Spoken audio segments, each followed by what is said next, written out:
오늘 하나님의 부르심이라는 제목으로 함께 말씀 같이 나누기 원합니다. 사랑하는 성도님들, 지금까지 살아오시면서 우리의 마음대로 내 계획대로 되지 않았던 일들이 얼마나 많으십니까? 이번에 사업은 꼭 잘해보리라 그렇게 생각으로 열심히 준비했지만 생각대로 되지 않은 적도 있을 것 같습니다. 또 저희 어머니가 자기 얘기 하지 말라 하셨는데, 저희 어머니는 매일 저녁 유튜브로 동영상으로 반찬 만드는 레시피를 보십니다.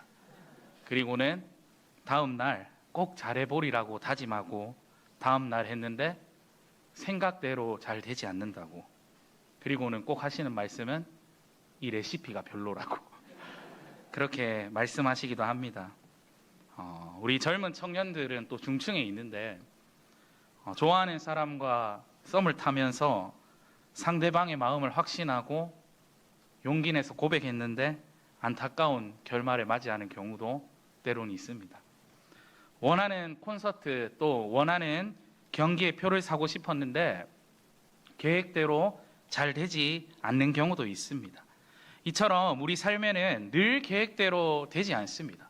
계획대로 되지 않을 때가 더 많은 것 같습니다.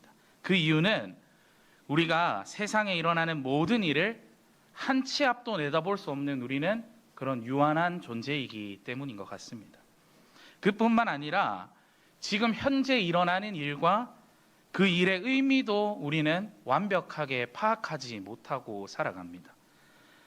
연약하고 부족한 우리에게는 완벽한 계획보다는 뜻대로 이루어지지 않는 계획이 오히려 조금 더 자연스럽다고 생각이 드는 것 같습니다.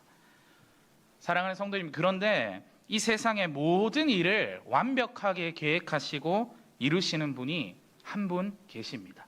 바로 누구십니까? 우리 하나님 아버지이십니다. 특별히 하나님께서는 실패하지 않는 구원의 계획을 가지고 계십니다. 그렇다면 오늘 말씀을 통해 하나님은 그 계획을 어떻게 이루어 가시는지를 오늘 말씀을 통해 한번 보기를 원합니다. 오늘 우리가 읽은 말씀 데살로니가 후서 2장 13절 말씀 다시 한번 읽어보도록 하겠습니다. 시작.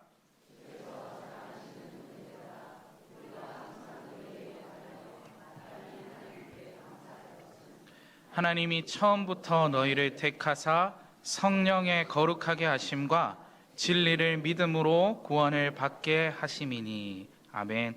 사랑하는 성도님들, 우리 하나님께서 우리 한 사람 한 사람을 부르셨습니다. 하나님이 우리 한 사람 한 사람을 선택하시고 불러주셨습니다. 오늘도 내가 내 발로 이 교회에 온 것 같고 예수님을 알고 싶어서 내가 온 것 같고, 혹은 또 교회 성도님들과 함께 일주일 만에 만나 기쁜 소식을 전하고 교제를 하는 것이 즐거워서 여러 가지 다양한 이유로 우리의 발로 이 교회를 온 것 같지만, 내가 이 교회에 온 것은, 특별히 우리가 그리스도인 된 것은 우리 하나님께서 우리를 먼저 선택하셨기 때문입니다.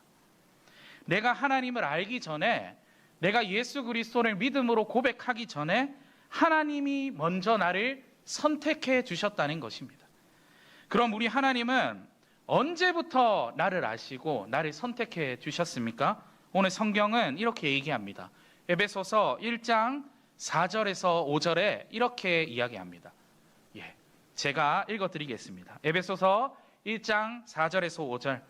곧 창세 전에 그리스도 안에서 우리를 택하사 우리로 사랑 안에서 그 앞에 거룩하고 흠이 없게 하시려고 그 기쁘신 뜻대로 우리를 예정하사 예수 그리스도로 말미암아 자기의 아들들이 되게 하셨으니. 아멘. 하나님께서는 언제 우리를 택하셨습니까? 창세 전에 이미 그리스도 안에서 우리를 택하여 주셨습니다. 그렇다면 우리를 택하시고 우리를 이 자리로 부르심의 조건이 무엇입니까? 오늘날 제가 잘생겨서입니까? 아니면 우리 성도님들 너무 예쁘셔서입니까? 아니면 가정에 너무 유명한 사람이 있어서, 돈이 많아서, 내가 어떤 명예로운 곳에 올라 있어서 그 어떤 이유도 아닙니다. 그런 이유라면, 잘생김이 이유라면 아무도 선택받을, 저 말고는 아무도 선택받을 사람이 없습니다. 예, 그대로 읽었습니다. 예. 사랑하는 성도님들, 우리 주님께서는 죄인의 어떠함도 보지 않으시고 오늘 말씀에서 그렇게 말씀하십니다.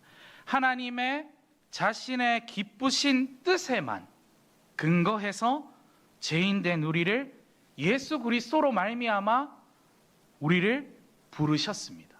믿으십니까? 그 사실이 저에게, 우리 성도님들에게 너무나 감사한 것 아니겠습니까?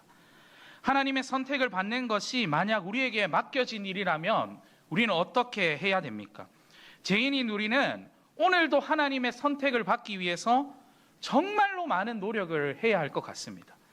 우리가 또 조금만이라도 실수하거나 죄를 지으면 우리의 마음에 하나님이 나를 싫어하시거나 나를 선택하지 않으시면 어떨까, 이런 걱정하고 불안하고 늘 초조한 마음으로 우리는 신앙생활 해야 할 것 같습니다. 하지만 오늘 말씀은 이렇게 얘기합니다. 하나님이 창세전부터, 처음부터 우리를 선택해 주셨기 때문에 우리는 그 무조건적인 은혜에 감사하며 하나님께 나아갈 수 있는 것입니다. 사랑하는 성도님들, 오늘 이것을 반드시 기억하기를 원합니다. 죄인인 우리는 하나님의 무조건적인 은혜로 택함을 받은 사람들입니다.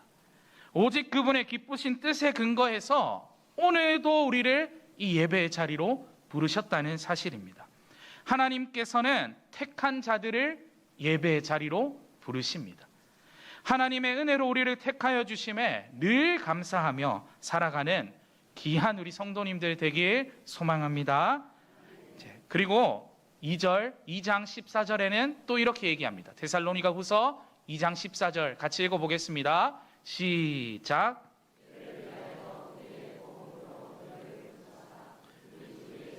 영광을 얻게 하려. 하나님이 우리를 선택하시고 무엇으로 부르셨습니까? 복음으로 우리를 부르십니다.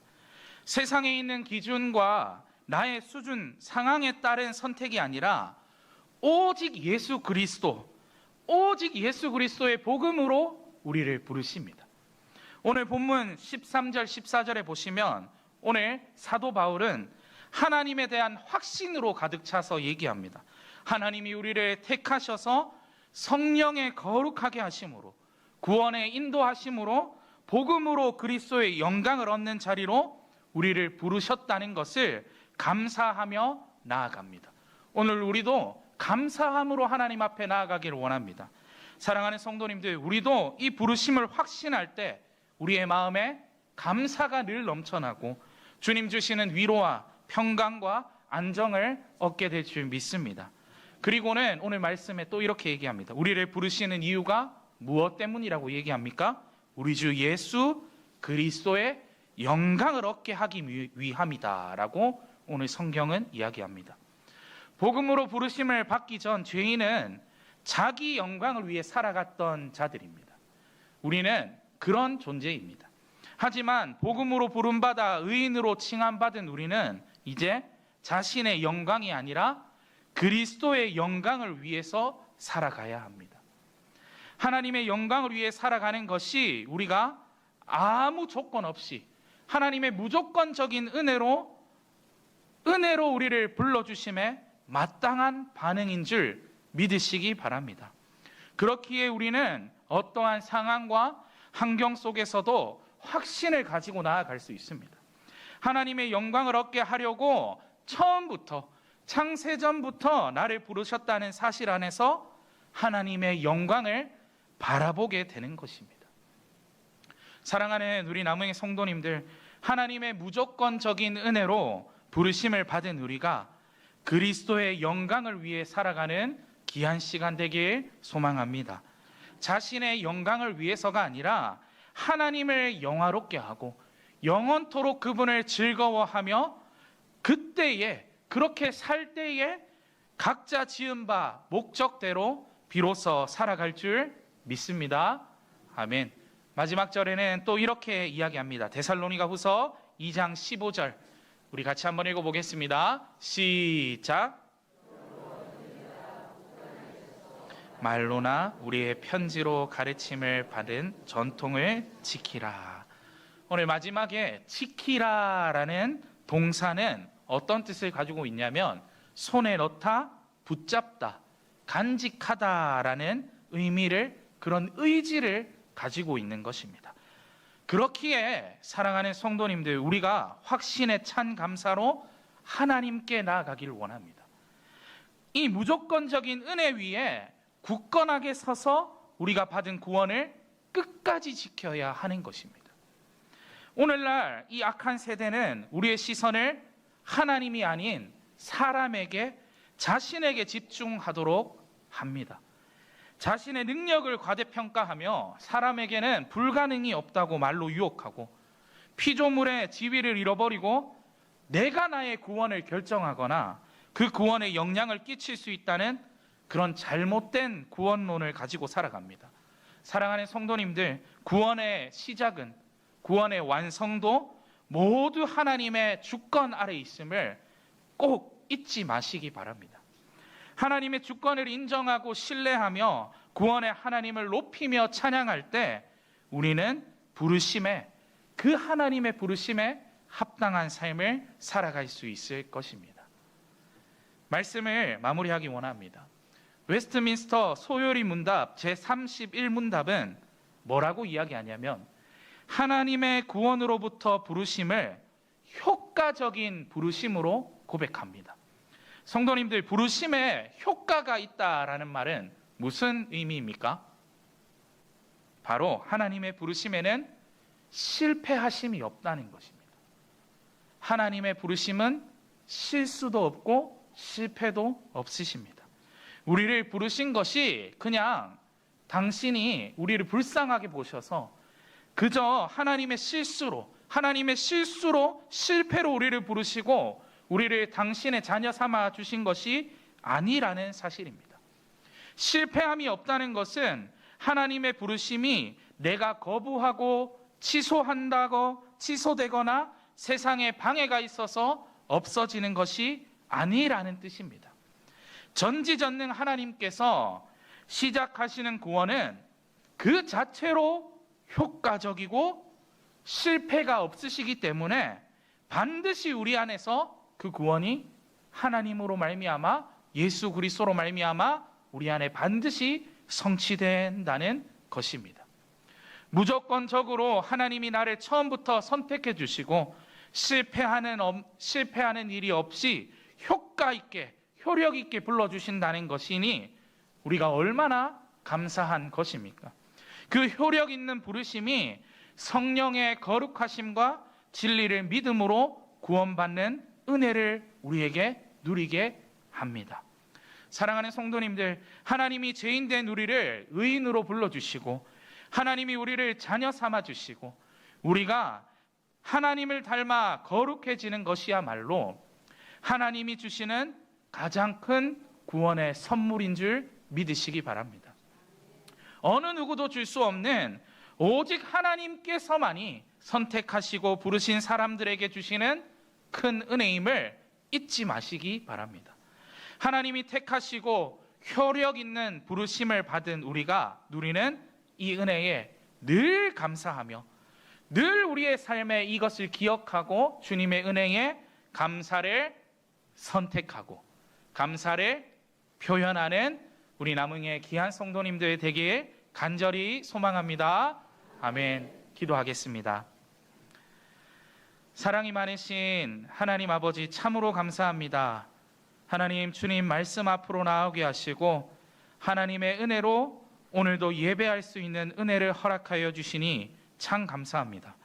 창세전부터 우리를 선택하여 주시고 주의 자녀 삼아 주심에 늘 감사하며 실패와 실수가 없으신 하나님만을 더욱 신뢰하며 부르심에 합당한 자로 살아가기를 결단하는 귀한 시간 되게 하여 주시옵소서.